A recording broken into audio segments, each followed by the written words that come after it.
Hello, welcome back to my channel. My name is Carly Stevens, and this is Carly Stevens Books for all things writing, publishing, and indie author life. So, several weeks ago, I did an analysis of the first page of Fourth Wing, and I got some good responses to that, just using my English degree and teaching experience to kind of look at what is something that these writers who have really taken off or are really popular, what do they do right at the beginning of their stories? Now, there is some luck involved. Just because you write an excellent story does not guarantee that you're going to take off on Book Talk or, reach the New York Times list. It's definitely a mix of timing and a lot of factors, but one of those factors is getting the attention of the audience, doing some of those writing, pacing, character, plot things well at the beginning of a story. So today, I'm going to look at the first page of A Court of Thorns and Roses by Sarah J Maas. I have some conflicting feelings about this story. I can't remember if I've talked about that on the channel or not. I think some of the pacing is uneven. I think that there are some issues with the way that it's marketed as well. It's definitely an adult romantasy, not a YA romantasy because of some of the explicit scenes. But regardless of those things, Sarah J Maas does certain aspects of her writing exceptionally well. She creates a world people want to be in. She creates characters that are very memorable. I flew through the sequel to this book in 2-3 days, and the book is something like 700 pages long. So obviously she knows how to grip an audience, and we're going to talk about how that works here with the first page of A Court of Thorns and Roses.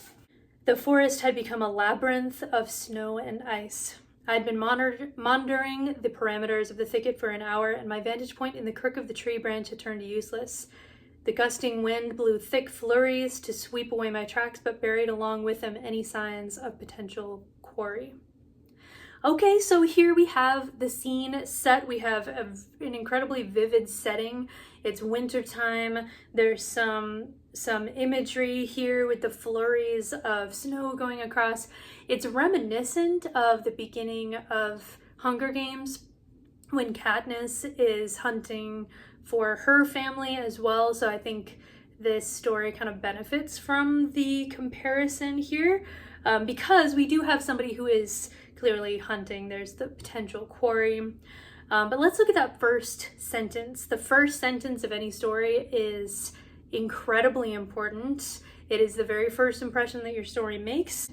So the forest had become a labyrinth of snow and ice.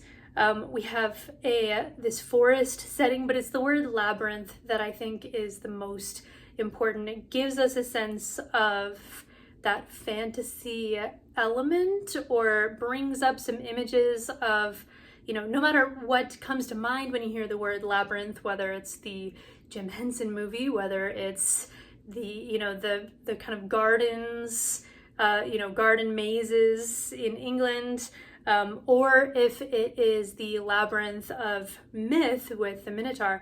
All of those are kind of the right associations that Sarah J Maas wants you to make with the setting here at the beginning, because they all denote fantasy, they all denote beauty, and there's a hint of weirdness and danger as well. Okay, so going farther. Hunger had brought me farther from home than I usually risked, but winter was the hard time. The animals had pulled in, going deeper into the woods than I could follow, leaving me to pick off stragglers one by one, praying they'd last until spring. They hadn't. Okay, so now we get some more, or really the first true hint of a sympathetic character. Here is somebody who struggles with just finding food for, at this point, herself, but we learn later that it's her family as well that she's taking care of. Here, she's hungry and she's working hard to get this food, but it's not easy. Here she is in a very vulnerable situation, in a vulnerable time of year. working toward that goal of just survival.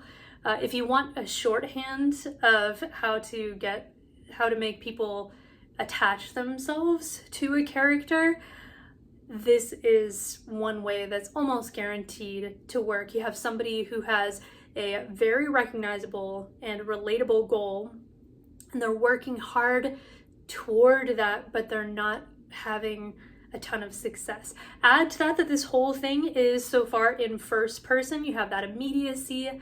It's an effective way to begin. I wiped my numb fingers over my eyes, brushing away the flakes clinging to my lashes. What beautiful imagery do we have there? We have numb fingers. We have the flakes clinging to her lashes. It's incredibly visceral, and it turns out this whole story is going to have a lot of that kind of visceral, physical, sensory description throughout the whole thing, so we get a sense of that on page 1. Here there were no telltale trees stripped of bark to mark the deer's passing. They hadn't yet moved on. They would remain until the bark ran out, then travel north past the wolves' territory and perhaps into the fairy lands of Prythian, where no mortals would dare go, not unless they had a death wish. All right, a few other last things that Sarah J Maas does well here on page 1. We see that this main character, who's named later Farah, is an intelligent person. She's not only working hard toward her goal, we see that she's not only a determined person because she was up in that crook of the tree branch, but she's also making a lot of very key observations about how the flurries of snow are going to wipe away her tracks and her quarry's tracks. And here she's looking at the tree bark to see if there's that telltale sense of a creature who has been eating that. So she's not only a hunter, but she's observing and going about it smartly. She knows this area. She knows the signs that would denote an animal being there. And then, of course, we get the bombshell at the end with the mention of the fairy lands of Prythian. So this world that starts out just in the crook of a tree, it's almost like we get a wide shot now where we learn that north, past the wolves' territory, so sense of danger, in addition to that freezing winter cold, right? Past the wolves' territory, there is the fairy lands of Prythian. So now we know for sure that we're in a fantasy, a dangerous fantasy, and so no mortals would dare go there into the fairy lands unless they had a death wish. So we learn very quickly that these fairies are not the lovely small Victorian winged fairies, but instead they're these creatures, these beings that are incredibly dangerous to encounter. So yeah, those are a few of my initial thoughts on the first page of chapter 1. We have several reasons to turn the page. We want to know if Farah is going to find enough food to survive. We want to know more about these fairy lands, because of course getting that tease so early on, of course she's going to go to those fairy lands. So what is that like? Yeah, so there you go, some good athletic writing here on the first page of A Court of Thorns and Roses. Hopefully you learned some tricks or have a better sense of how that works. Now, if you like these kinds of videos, please do let me know. And if there's a particular book that you'd like me to look at, even if it's not fantasy, I know both of these have been kind of new adult fantasy, I'm happy to break that down for you, or at least give you my thoughts on those. All right, thank you for joining me today. Make sure to like this video if you like it, subscribe for more writing, publishing, and indie author life. I'd love to see you back here again. Until then, see you next week.